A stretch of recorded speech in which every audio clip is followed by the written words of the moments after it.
It's been so long since I was last able to review any laptops, and never mind a gaming laptop, so if I'm honest, I'm kind of been out of my game for quite some time. So this right here is going to be an MSI laptop that is quite affordable, a great value, but it's not for gaming or heavy productivity. That's right, I did actually say that out loud. So let me go ahead and tell you about the MSI 14-inch A10 modern laptop. Let's go ahead and dive right in.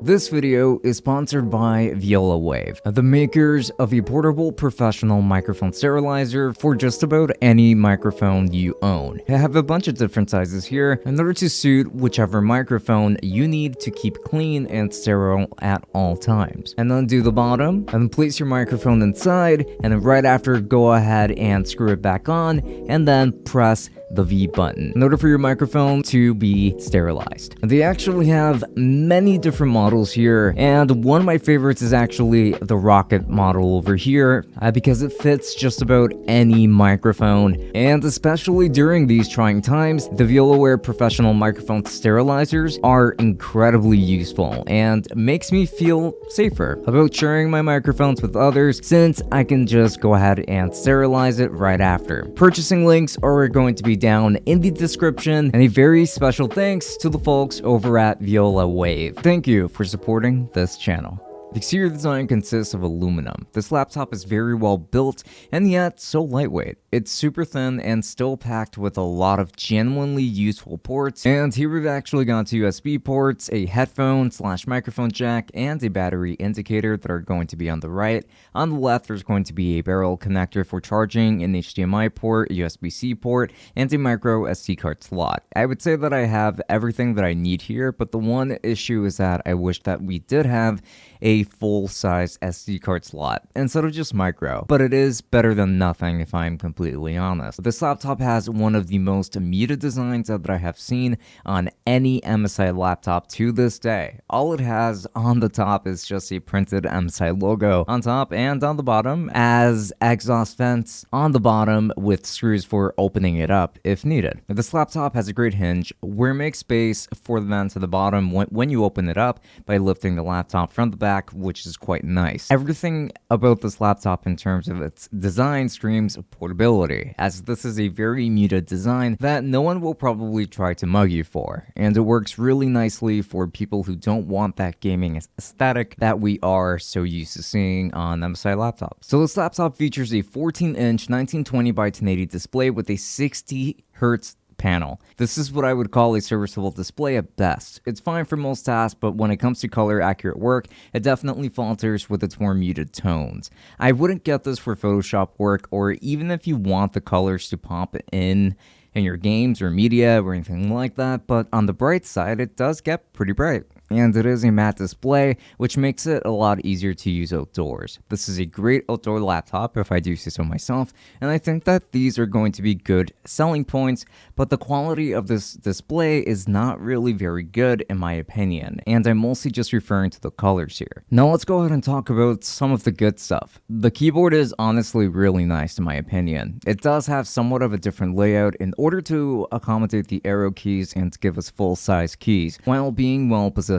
There is going to be somewhat of a compromise here for people who do prefer using the right shift, function, and control keys, which have been shrunken and are kind of annoying to use. But I tend to stick to the left side of things anyway, so it's not really that big of a deal, although the function button is only available on the left side on this laptop, and it's so small that you can very easily miss it when typing quickly, which is something that I don't very much appreciate it because I actually use the function keys more often than you might think. You do get good feedback from these keys, as I believe that they feature chiclet style keys, and I do enjoy typing on it quite a lot. There is going to be a backlight to this keyboard, but it only lights up in white, so keep that in mind. No RGB to be seen at all here. Yeah, this is not really for that gaming aesthetic, just as I've been alluding to this entire time. The trackpad is also pretty good on this laptop since it is a glass trackpad and it is going to be a decent size. I like using it for pointing and clicking, which is going to be totally fine, I know, and it's super mundane. I get that, but when it comes to gestures, maybe that's not when things go so well. Like sometimes it takes a second to switch over when dealing with gestures. So that's going to be a downside here, but I do find that this trackpad does do just fine with simpler usage and I still like it quite a bit. And now the speakers are pretty quiet and more disappointing than I thought it would be. The speakers, I believe, are barely serviceable and could really use an upgrade in the future. But go ahead and have a listen. The viewfinder is not effective on this camera. At least that's going to be the case for my unit. I do genuinely think that it is only my model that is going through this since I bought it used, but I haven't had a good experience with it at all, and that is the viewfinder. And I do wish that this display could flip all the way around because I would be able to vlog with it. A microphone jack would have also been a very welcome addition here. The webcam is also pretty awful, and the colors on it still look pretty muted. I'm not a fan of the webcam itself, but the placement is very good since it's just on the center of the top bezel, but it still doesn't really look all that good. It works, but it does suck. And since we are going to be discussing the performance in just a bit, I would like to tell you about the specs first and foremost. So this is going to be a 14-inch laptop with a 1920 by 1080p display. It also features a Core i5-10210U CPU, and it's going to have 8 gigs of RAM. UHD graphics, by the way, built in, so it's not going to be dedicated graphics, but only integrated graphics, and it's going to come with 256 gigs of SSD storage. So now with that out of the way, I only tested one game on this machine because this is going to be one that isn't really too demanding, but isn't really too easy to run either. So I went ahead with Genshin Impact for my gaming test here, so this is going to be my game of choice here. So in order to play it, in order to get the highest frame rate while the game still looks good, I had to put the game on the lowest settings possible to be able to play at roughly around 30 frames per second in 1080p.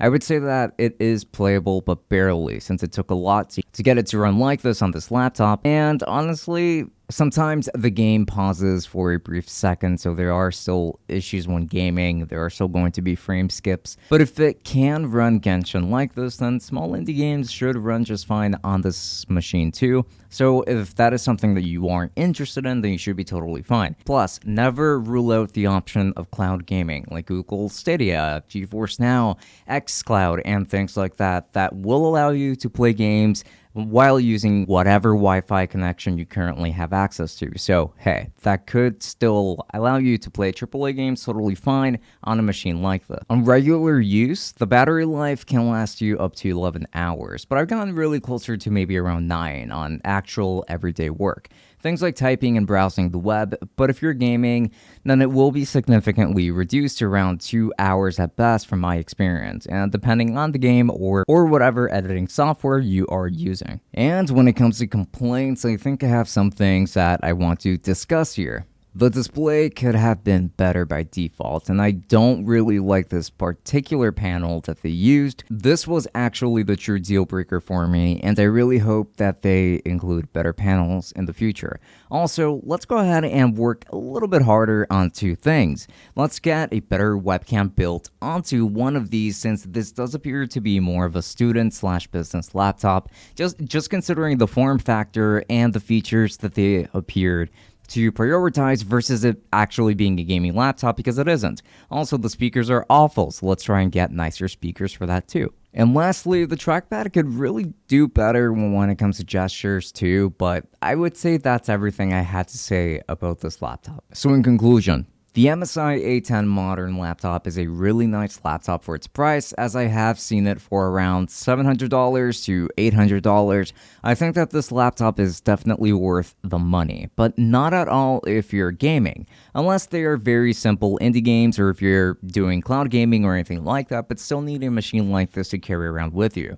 This goes to show just how far dedicated graphics can really go. If you need an ultrabook that's actually reasonably priced and has some essentials like a great keyboard and a nice trackpad, along with that great battery life that I mentioned, then this laptop is definitely going to be for you. But if you wanted a thin and light, cheap gaming or streaming machine, then don't really bother with this one because this simply will not offer you what you need.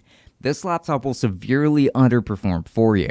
But yeah, it's really good for an Ultrabook, so highly recommended. And if you're interested in purchasing this laptop, then I'll be making sure to leave affiliate links down to Amazon in the description. And if you would like to also be able to finance this laptop instead, considering that this is a lot of money to drop all at once on a machine like this, I am going to be leaving a link down to ABUNDA, which is going to allow you to finance this laptop without a need for a credit card whatsoever. So it's just going to offer very simple and easygoing financing that I think that most people are going to be able to handle just fine. And there's also going to be the option for Luster, which is going to be a great tool for helping you find sales. And it even shows you like a hierarchy of what other laptops people choose to get over this one, or maybe if this is actually at the top of that food chain. So this is going to be a super useful tool. Links to all of these are going to be down below. If you use any of these links, you would be helping out the channel quite a bit. So I would appreciate that quite a bit. And I would like to give the tier 3 patrons a very special thanks right now. So those are going to be Joe Moss, Omar, and Sada Wazal. Thank you so much for all of your help because it really does go a very long way. Also, now onto the tier 2s coming right up. And this is super important. I would just like to give a very special thanks to all of our patrons, which are going to be listed right here on the screen. Again, a massive thanks to you all for supporting us to help us create the kind of content that we bring to you on a day-to-day basis. And thank you so much for supporting the Tech Summit podcast as well. And just remember that if you would like to be a part of this community too, and then do make sure to check out the links to our Patreon, where you don't only get bonus episodes of our podcast, but you also get automatically entered into one of our monthly giveaways of a tech product that we have reviewed that is of at least $50 in value or higher. So links to that down below. And don't forget to follow me on Instagram and on Twitch, where I do stream fairly often. And if you have any questions, I always like to be able to answer them live as well. But feel free to comment any of your questions down below nonetheless. So what laptops would you like me to cover in the future? Genuinely, let me know in the comments. I would love to know, and I'll try my best to see what I can do for you. Now, with that said, this has been Francisco from Tech Summit. Thank you for watching, and I will be seeing you all later. Enjoy.